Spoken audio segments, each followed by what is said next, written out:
Hello, everybody. You're welcome to today's episode of Africa Talks Tech. On today's episode, we're going to be talking cloud computing in Africa, emerging trends and perspectives. And on today's show, we've got Mr. Remi Adejumo on the show. Sam, what do you make of today's session? Well, today's session is going to be really interesting because when we typically think about cloud providers, we only think about the big ones.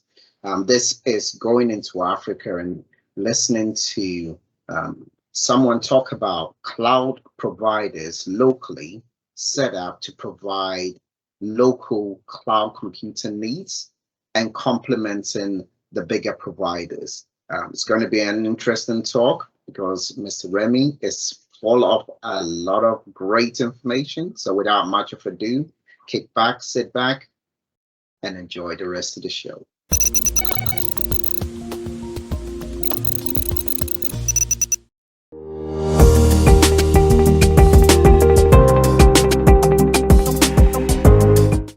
Good afternoon, good morning, wherever you are and whatever time you're watching this show. Today on the show, we've got Mr. Adejumo. I like to just call him Remi because that's a cool name. And I've also got Kazeem here with me, as we usually do. And if you don't mind, Remi, please introduce yourself. Tell us a little bit more about who you are and what you do. It's great to be here. Remi Adejumo. I'm passionate about cloud computing. I'm a civil engineering graduate. I've worked in technology for over 5 years. Worked in the UK, in France, in Belgium, and Switzerland. And I've spent the last 12 years working in Nigeria. Prior to cloud, I used to be head of EcoBank Nigeria, and I also spent 2 years working for Resourcery. But in the last 5-6 years, I've been pushing the advocacy on cloud computing, as well as running Cloudflex, which is a cloud platform here in Nigeria. So that's what I'm doing. Thank you very much for that. For those of our audience that are meeting me for the first time, I'm Sam Erskine. I'm head of customer experience for a large organization in the UK. I'm an African diaspora, so I grew up in Africa, but I've been living in other parts of the world ever since. So Kazeem, I guess it's up to you to introduce yourself a little bit as well. Thank you very much, Sam. My name is Kazeem Adegboyega. I'm based here in Nigeria, and I lead a team of very beautiful people at the LASU CBTA team.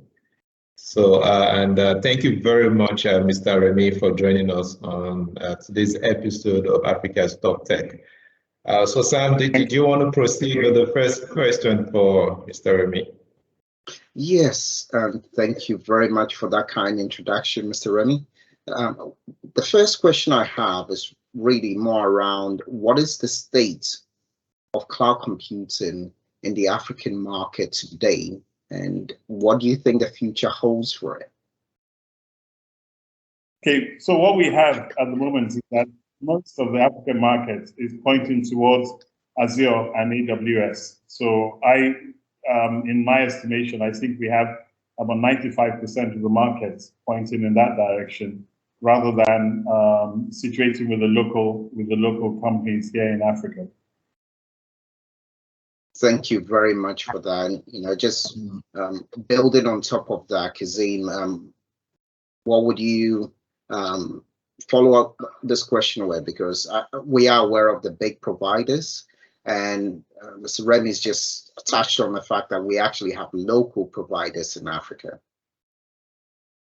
Yes, exactly. So I'll just want to also ask Mr. Remi that where do you want to place Africa now in terms of infrastructure, data center readiness for the cloud? You mentioned AWS, you mentioned Azure, but are we also having some local people, set up infrastructure and data center in Africa?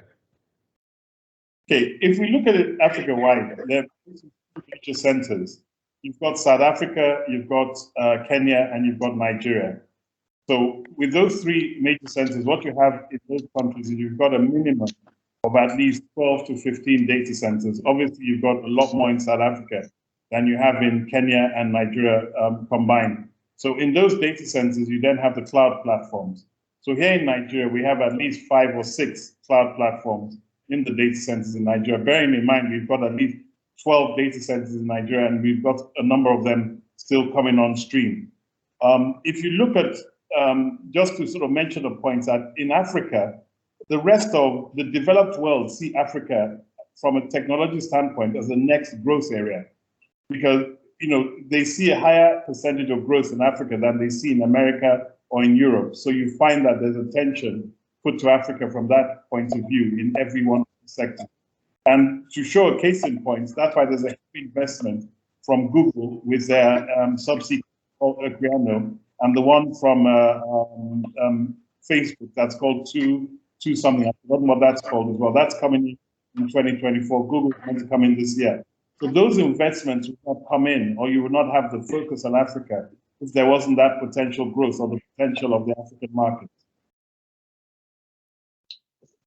Thank you very much for that. And I did say I grew up in Africa. What I should also add is that my father was one of the first to start working in the computing industry in Africa, and actually grew the mainframe market, and then further on into personal computing. Now, looking at the changes that drove in Africa in terms of moving from typewriters to using, computers for billing, etc. What do you see happening from a business leverage perspective?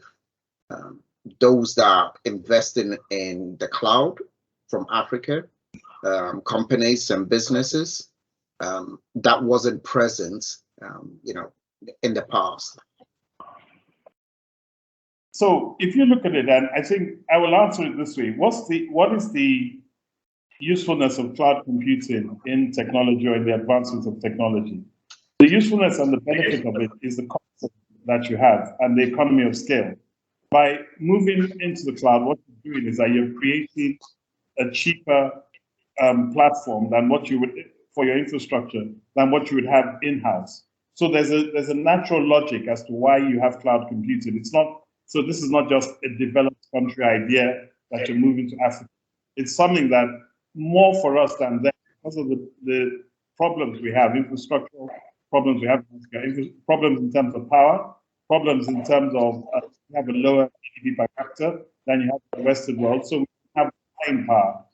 Anything that would take you money, give you the same thing at a lower cost is attractive for business, and it's attractive for the growth of that business. So that's the fundamental driver for cloud computing. And that's what we are trying to address in Africa, to say, we will put this in Africa. And also, if you look at we call them hyperscalers, Azure, AWS, Google Cloud. There's room for them to play. And our philosophy is that we don't compete against them. What you have is that the local cloud companies provide local Africa-centric solutions, whilst the hyperscalers provide global solutions. So today, you have businesses using the hyperscalers, but they're not full benefit out of that because their needs are not as developed as a business that sits in London, sits in Paris, sits in New York. You're paying a lot more for what you're getting than what you would pay for if you're situated on a local cloud platform in Africa.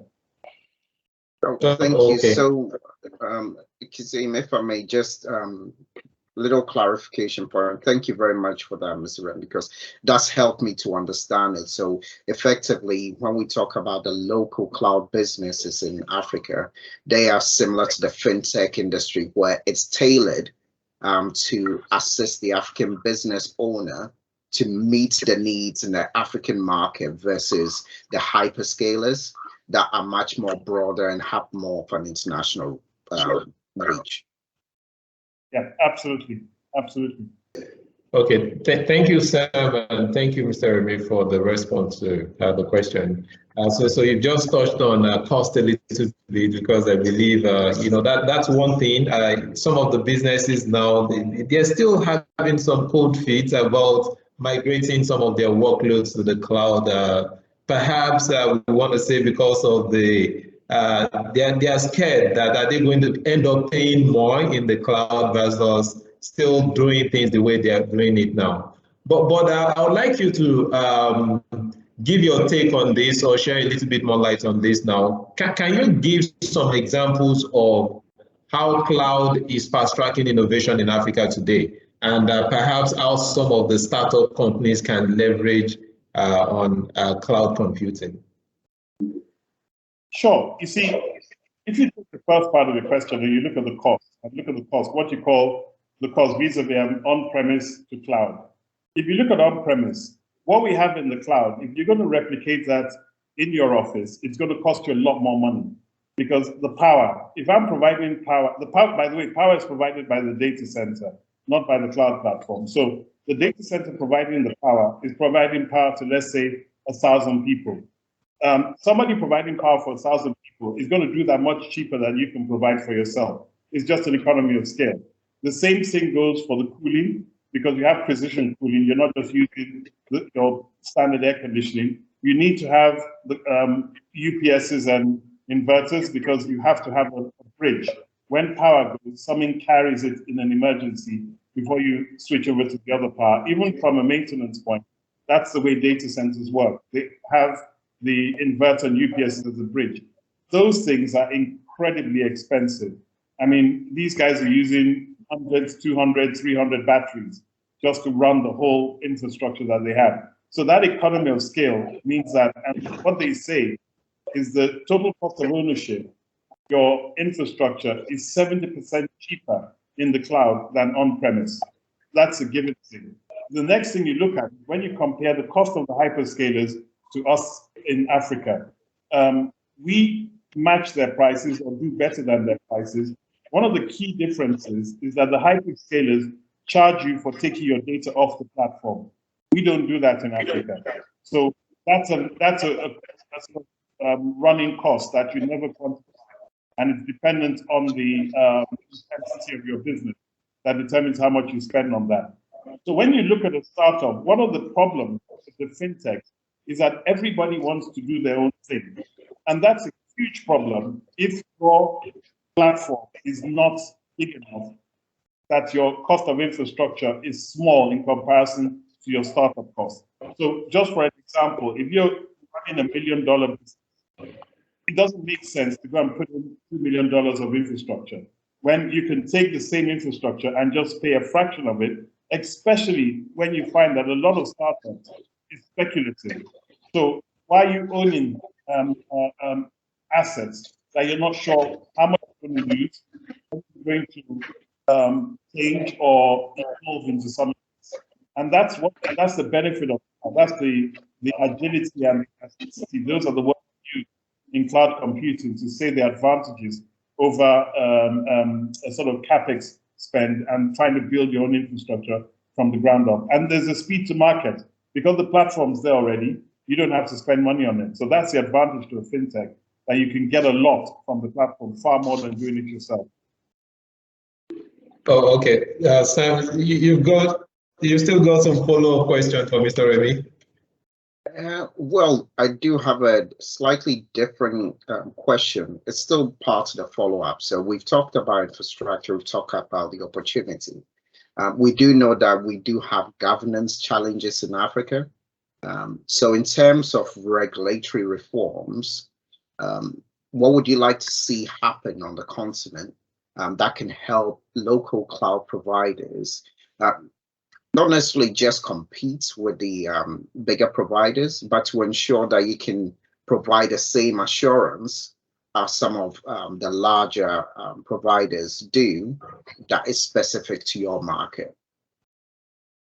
Okay, what we don't do in so a lot of the African countries is that we don't enforce the data localization and the data sovereignty, which and What is that? That's basically the fact that data that is created in Nigeria, for example, should reside in Nigeria. Now, some people just, words like protectionism comes in, people saying that this is not right. Why are they looking at that? But I'll give you a reason for it. And the reason goes like this. When you sit on a hyperscaler, you are subject to the government of that country. The biggest regulator in Nigeria, for example, is the CBN, because they regulate the banks, the finance companies, the fintech, the microfinance. Every financial institution is regulated by them. Now, they have absolutely no law that tells these guys that the data must be kept in Nigeria. Not doing that harms us because it does not allow that revenue to stay in Nigeria and to develop the Nigerian market. That revenue goes to America and develops the American market and develops people in America and does nothing for our growth in Nigeria. That's a key thing as far as I'm concerned. So from an advocacy standpoint, not as a company that will benefit from it, but when I look at it and advocate for that, I strongly believe that we need to keep a lot more of the percentage of that money in Nigeria. And I think you will see a lot more growth in terms of the development of individuals who will move into technology. The development of the infrastructure will be so much better, and even for the region, because whatever we do in Nigeria affects the region in terms of data centers, cloud platforms, and things like that. And I think also it will push the technology, which is Africa-centric, because we have peculiarities, we have the needs for Africa, which if the funds are not spent in Africa, there's not going to be any development to suit the African market or the African future. Thank you for that. So, Kazeem, do you have any further questions or clarifications you would like to ask Mr. Remi about? Because he's a fountain of knowledge. I'm really enjoying this conversation. Yes, exactly. I was going to ask about data residency, why data residency is a big deal, but you already talked on that. So I'm going to ask from this report from Gartner, they projected that is going to exceed beyond about $397 billion by the end of 2022. So being that you're also in the business yourself, do we have statistics to show how much of this plenty money, would come to Africa or would stay in Africa, considering that we have businesses in Africa also leveraging cloud now? Yes, I do have our stats for Africa. I have Africa-wide stats. So the Africa-wide stats is that cloud computing in Africa is worth about $2 billion. What I did was I took that figure and I worked out the three major areas of South Africa, Kenya, and Nigeria. I reckon that about 1.2 billion of that is in South Africa. And I reckon that Nigeria is spending in the region of $500 million worth of that. That figure of 373 billion is worldwide. So, and that is mostly by AWS, Azure, and Google Cloud. AWS has 40% of the market. Microsoft Azure has about 20% of the market, and Google has about 9% of the market. And then the rest of the market is consumed by IBM, Oracle, and they don't really count the Chinese companies because the Chinese is a closed market. What the Chinese government does is that because of their numbers, they simply keep on their platform. So you've got Alibaba and WeChat, or I've forgotten what they're called, but those are sort of things on there. So those are counted a bit different, but that's the Western world and the budgets in the Western world. Just to give you an insight on this, the hyperscalers, when you look at AWS and Azure, they're being very clever. So what they've done, and the reason why they go and build data centers in various locations in the world, is to satisfy those data residency and data localization laws. Countries like Russia, India are very, very particular. You cannot do business there if you don't have a local presence. they've gone into South Africa to, both Azure and AWS went into South Africa just to say they've got an African presence. And even if you go to the AWS landing page, you wouldn't even see South Africa as a region, even though it's a region there. And it's not a full-fledged region, which means that it's telling me that it's just for the sake of that data residency and data localization. That's the reason why they say they have a presence in Africa. So again, I mean, for me, that leaves a lot of room and a lot of opportunity for the local companies to do something. In saying that, if you go and look in the States, there are a lot of local companies like Rackspace, who are data center owners. They're not as big as AWS and Azure, but they're doing an amazing volume of business for the American markets. So there's a huge market in there that are dealt with outside of the hyperscalers. So these companies that have a global reach, there's a benefit to them. The benefit to them is that if you've got a global business and you hook up into them, then you have access to the world. So that's why I say we complement them. So if you have let me call it an African business, not just a Nigerian business, that is doing really well and wants to expand to the rest of the world. Just for example, let's say the business sells African clothing and people in the world want to buy. So what you do is that you could sit on a local cloud in Africa, but you connect into the hyperscalers so that you can reach every corner of the world, because that's the good work that they've done. They have connected the world. So for example, AWS has their own internal infrastructure. They don't use the internet. So if you want to send data from Africa to Australia, it's faster within the AWS network than if you just send it yourself. So there are advantages of that, and they're complements, and you can hook up anything, any local cloud to a hyperscaler and get the best of both worlds. So you've got a local-centric provider that can meet your needs, and at the same time, you've got an international provider that gives you that reach into the world. Thank you very much for that. And we'd just like to summarize and say it's been an educational trip around cloud computing, but more particularly cloud computing uptake in Africa with a local provider. So on that note, Kazeem, I'll leave you to close it out for this show.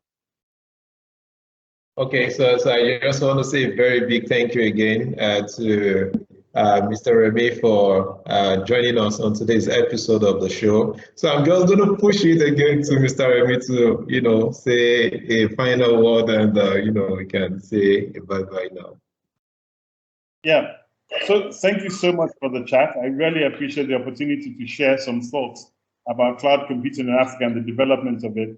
I mean, I look forward to us being able to get together again and talk a lot more.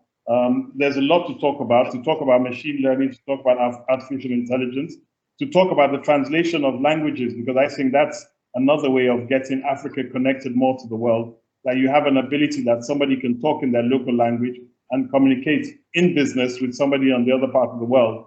And your cloud platform is actually doing that translation for them of the business, so that those barriers and obstacles that you had previously because of people speaking different languages is done, automated in an automated fashion and things like that. So there's a lot more to talk about, and I look forward to us getting together again and being able to do that. Okay, thank you very much. So here's what we have for you on today's episode of Africa Talks Tech.